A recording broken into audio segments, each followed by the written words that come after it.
Near the settlement of Artil, Ukrainian drone operators destroyed 5 assault groups that were gathering forces to launch an offensive, but it never took place. Border guards of the 4th Detachment inflicted significant losses on the enemy even before the attack began. In addition to enemy personnel, they destroyed 9 shelters, 2 ammunition caches, a fuel and lubricant depot, and an ATV. And in the Kupyansk direction, several dozen occupiers are still trying to gain a foothold in the northern districts of Kupyansk. This year, they managed to regain partial control over Holubivka. This is a settlement north of the city on the banks of the Oskil River. And through Holubivka, they still have certain forces running around in the forest belt, trying to gain a foothold in the northern districts of the city. Plus, they are also trying to apply pressure in the neighboring area. This is the road through which they can run in. The anticipation of death is sometimes more terrifying than death itself, says our next hero. Especially when you are lying in a destroyed dugout under continuous enemy shelling, and Russian drones are hovering above you. When there is almost no chance that an evacuation team could make it on foot through a mined field. And so, the command of the Cartia Brigade took a risk and entrusted the saving of lives to ground robots. To show you how it happened, our Irina Antoniuk has recreated this unique rescue operation in detail. Take a look. Azar and his partner had just settled into their position when they received a radio transmission. They needed to take in wounded comrades. As soon as they brought the fighters to the dugout, the Russians struck the shelter directly. And it all collapsed, basically, and we were buried. Azar managed to pull the 2 wounded men inside and bandage their wounds.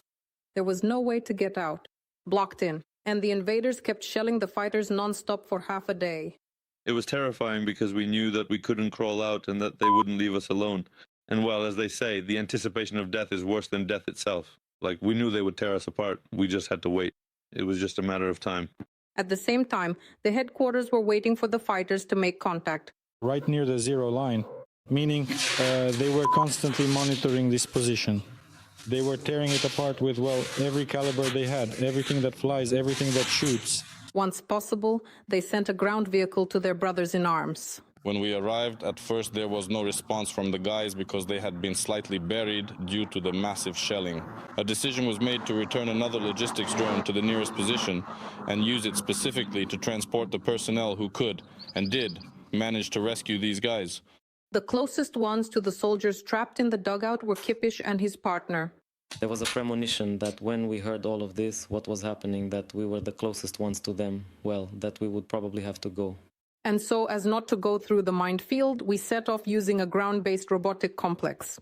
We drove off and worked like a taxi. We arrived, picked them up, and drove to the point where it was necessary to evacuate the wounded. The ground in the tree line had been so churned up by Russian shells that the rescuers didn't immediately recognize the dugout. I found a gap, I see light.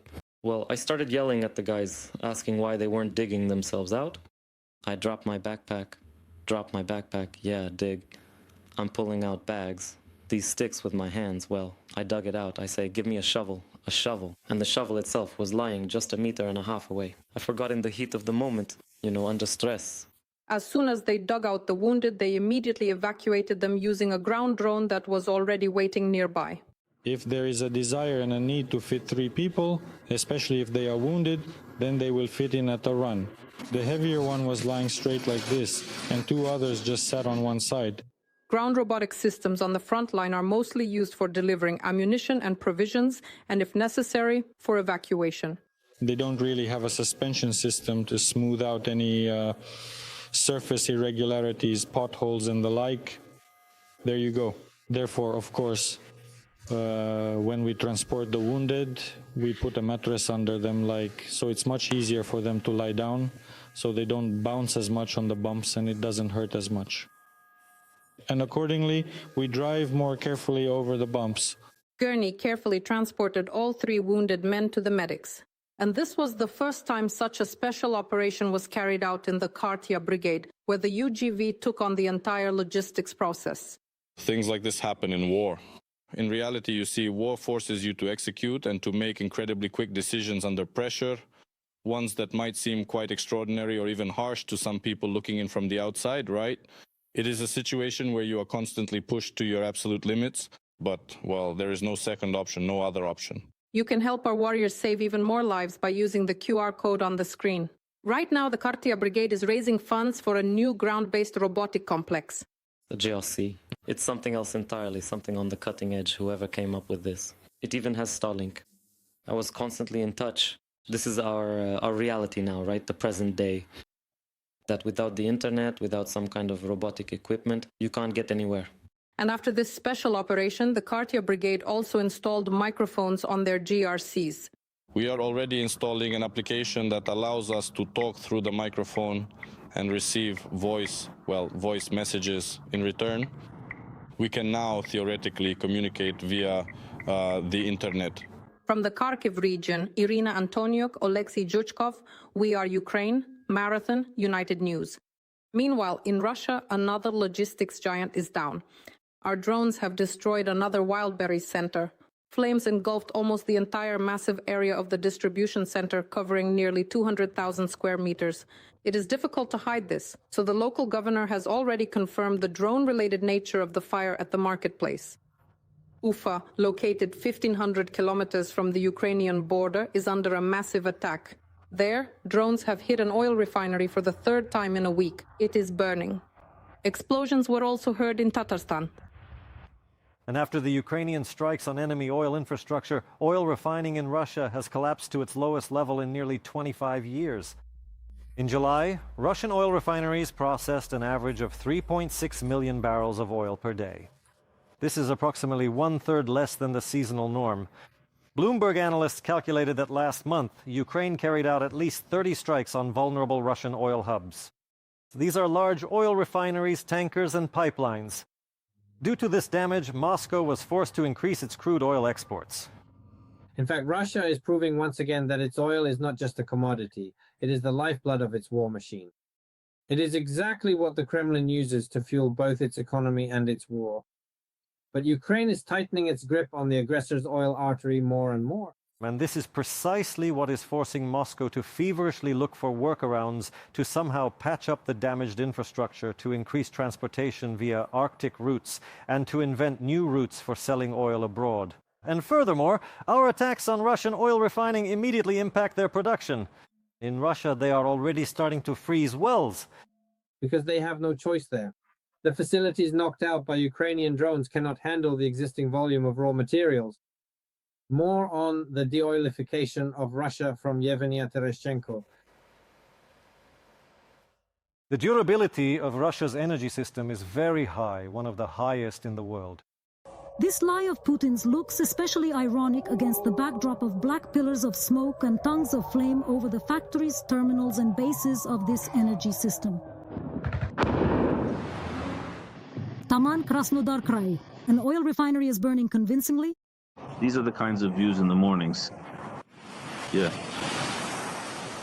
It's burning. It's burning. Tyumen, almost 2,000 kilometers from the Ukrainian border. A pyrotechnic show at the Antipinsky oil refinery. Right before our eyes, they blew up an oil refinery. Sarapol, Udmurtia. The tank farm also joined in on the hot performances. And they also added fire to oil refineries in Ryazan, Perm, Omsk, and Yaroslavl. I've never seen anything like this in person. The fire looks unreal, yeah, like some kind of graphics. And from the latest strikes, Volgograd. In June, we knocked out 8 oil refineries and the same amount in July. According to Reuters, one of the largest plants in Yaroslavl is halting operations for 2 weeks. And this isn't the first time we've attacked it. The strikes are carried out in such a way as to force Russian companies to spend huge amounts of money on their restoration, and as soon as they are restored, they are struck again. And of course, this doubles and triples the losses. For Russia, this is catastrophic. Putin's fans are building conspiracy theories while non-fans are laughing. They say everything is going according to plan, and the fire show is a brilliant scheme to get rid of outdated factories. Dismantling is very expensive. So Putin is deliberately exposing them to Ukrainian drones, so that in their place, once all these factories are destroyed, he can build new ones based on the most advanced Russian technologies. Oil depots and port infrastructure are obviously outdated too, because Ukrainian drones are visiting those places as well. Our UAVs are operating in the Black Sea and the Baltic. We are talking about the Novorossiysk terminal. Here we are talking about the port of Taman. Well, actually, those ports too, in particular the Kerch port, the Feodosia port, which is in the territory of Crimea. Here is Tuapse. This is the Leningrad region. Initially, the armed forces of Ukraine reduced their ability to sell oil through port infrastructure to 3.5 million barrels of oil per day. But after a month or a month and a half, they partially rebuilt this system and rose to the level of 4.1 million barrels per day. Of course, this is all still lower than before the AFU strikes. To maintain its main source of income, Moscow is looking for an additional export corridor. One of the options became the Northern Sea route through the Arctic waters. This is how the Russian Federation hopes to simplify supplies to its main buyers, India and China. Through the Arctic Ocean then, bypassing the territory of Norway, they effectively enter the Atlantic Ocean. Or again, by bypassing only the territory of Russia, they reach the Pacific Ocean. There is the Bering Strait, true, which actually leads out into the Arctic Ocean, but nevertheless, this saves them the cost they would have incurred if they had transported this produce to the east by rail. And also, they believe in the Kremlin this will speed up the movement of tankers and help avoid risks, not only during loading at ports, but also sanctions-related ones. Russia is using icebreakers to navigate this route with tankers in order to try and sell that oil after all. Therefore, Of course, it may be a matter of time for us to strike such capabilities of the Russian Federation. But the issue is not just about finding new routes for the Russian shadow fleet. Another challenge is the inability to refine the extracted raw materials. And this is something the Russians themselves suffer from when they cannot refuel their cars. Thanks to precise drone sanctions, oil refining volumes in Russia have dropped to their lowest level since 2005, and in the long term, there is a decline in production itself. On one hand, it turns out that they cannot export it by sea and they cannot refine it in sufficient quantities. And that is why they have started a process where, in part, oil wells had to be frozen. However, mothballing a well almost certainly means losing it. Resuming production will be difficult, primarily due to the harsh conditions. If Saudi Arabia closes a certain field, it can easily restore it. Russia cannot restore it easily. Firstly, the layers are difficult to extract from, meaning it's not that simple. Secondly, indeed, the technologies. A significant portion of Russian production comes from Western Siberia, the Arctic, and other regions with complex geology. If the wells are shut down, the pressure in the reservoirs drops, the equipment deteriorates, and resuming operations is very expensive. Moreover, after the departure of Western companies, Russia lacks the modern technologies for repairs. According to the International Energy Agency, Russia's production figures have already fallen to a one-year low, but they continue to pump oil. For now, because it burns beautifully. Evgenia Tereshchenko, We Are Ukraine, United News Marathon. Tomorrow there will be a day of mourning in the Kyiv region for those whom Russia killed during the last massive attack tonight. As of now, 17 people are known to have been killed and 44 have been wounded. 28 ballistic and anti-ship missiles and 115 drones were fired at the capital and the region. Mostly these are jet-powered ones. The main target was civilian logistics. Russia destroyed 2 epicenter logistics complexes, a Nova Poshta sorting terminal, the main Intertop logistics hub, and distribution warehouses for Novus and Rosetka. In total, 78 facilities were damaged in the region during this attack. The Muscovites are deliberately destroying our civilian infrastructure, trying to sow panic and force Kyivans to leave the capital. Russia is spreading terror to businesses that serve millions of people. Enterprises, manufacturing facilities, and trade and logistics complexes are under attack. Our Victoria Dimitrenko and Vasil Mamchuk were at some of them today. Take a look. Russian ballistic missiles flew towards Kyiv just as unexpectedly as always, in the middle of the night, when people were sleeping peacefully in their homes. The first explosions rang out while the air raid siren was still sounding, and almost all the missiles were aimed at various food warehouses, logistics hubs, and sorting terminals. Everyone was running. I was turning people back, turning everyone back so they wouldn't run for their backpacks there. Well, things are just things we all understand perfectly well, and life is the only one we have, and it is probably the most important thing.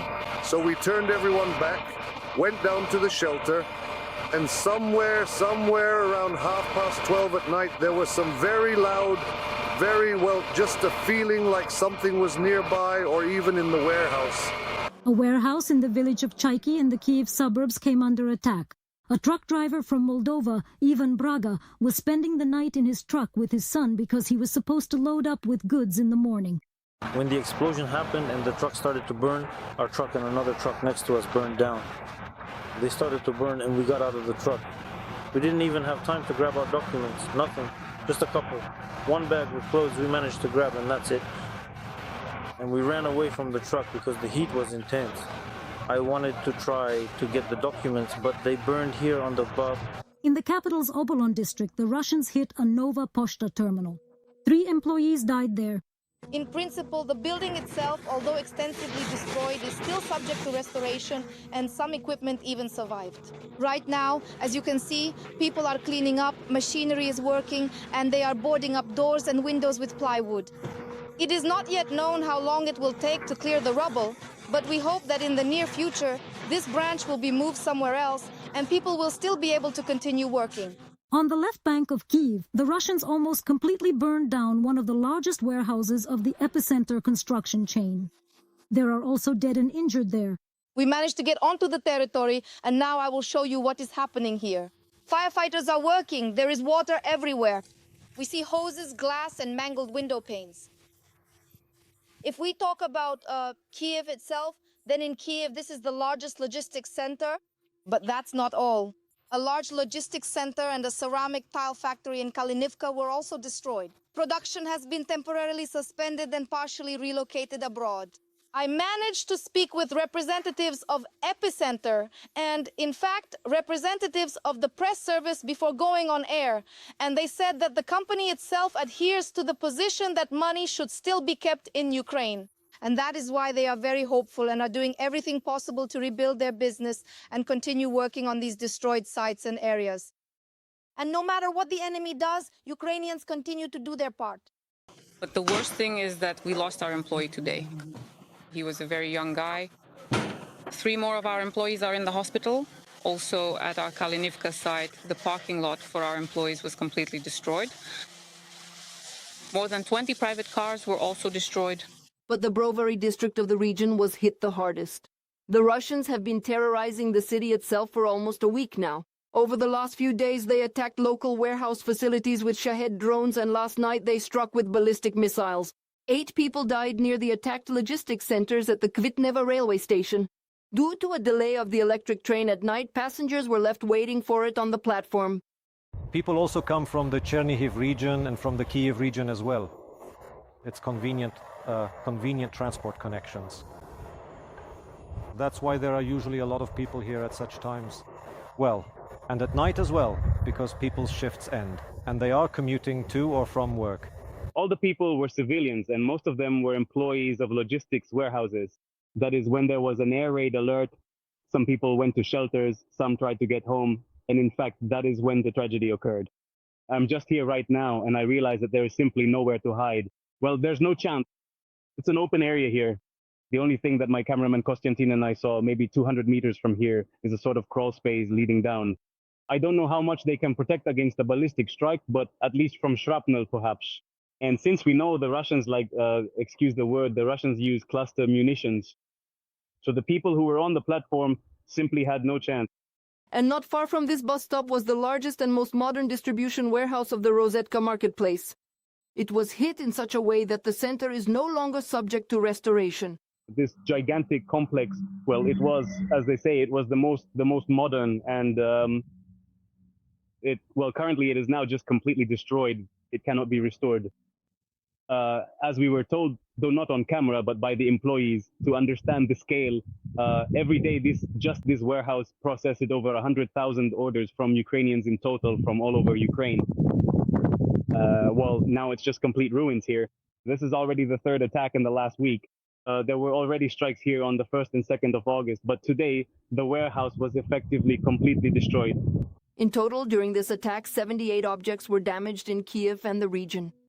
The government is urgently organizing meetings with business representatives and working on solutions to ensure the continuous operation of logistics companies and trade enterprises in response to Russian missile terror. Our representatives will be at this meeting. By the way, this is not the first meeting with businesses. I hope that the new Prime Minister, the new meeting, we'll be able to resolve some, well, if not resolve, then at least move forward some of our issues regarding reimbursement.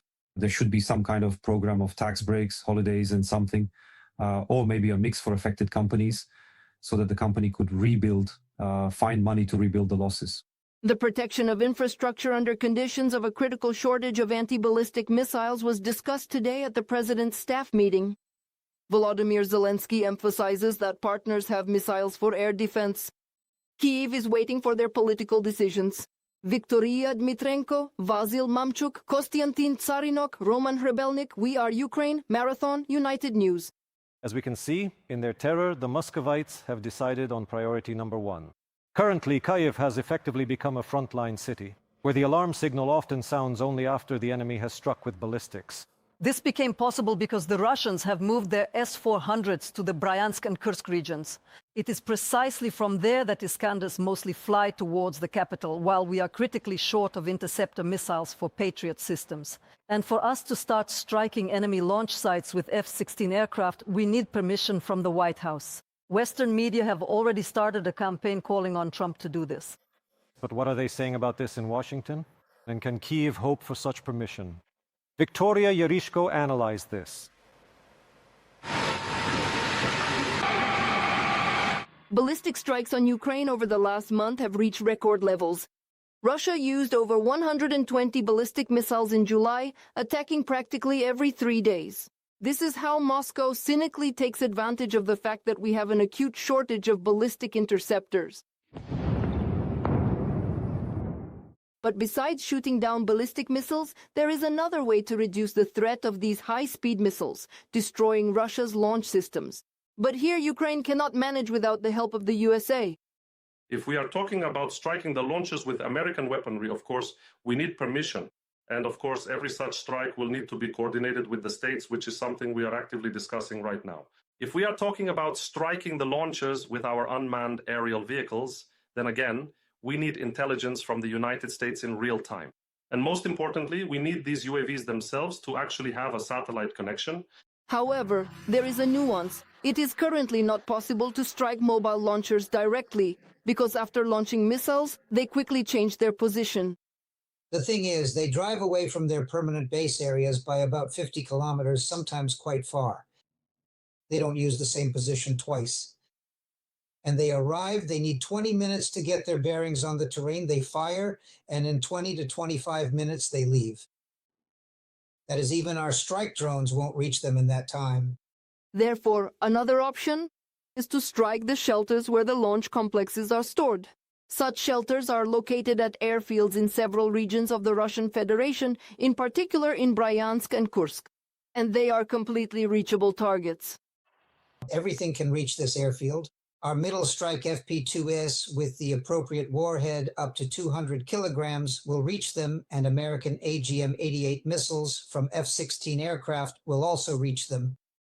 The only thing you need to know clearly is whether there is one or two in the shelter right now, because they are large shelters. There could be two launchers there. One of the promising munitions for destroying the launchers could be the AGM-88 missile for the F-16. This inexpensive American cruise missile was developed under the ERAM program specifically for Ukraine. It is also called the Rusty Dagger. The US has approved the sale of over 3,000 such missiles to Ukraine. But the choice of munition also depends on the type of shelter where the launchers are located. If it's a shelter, for example, a simple garage type or hangar type one, yes, then you can hit it with any missile. You don't even need a special warhead. If it's a reinforced concrete shelter like the ones for aircraft, then a special penetrating warhead will be needed. And the key to all of this is Washington's consent.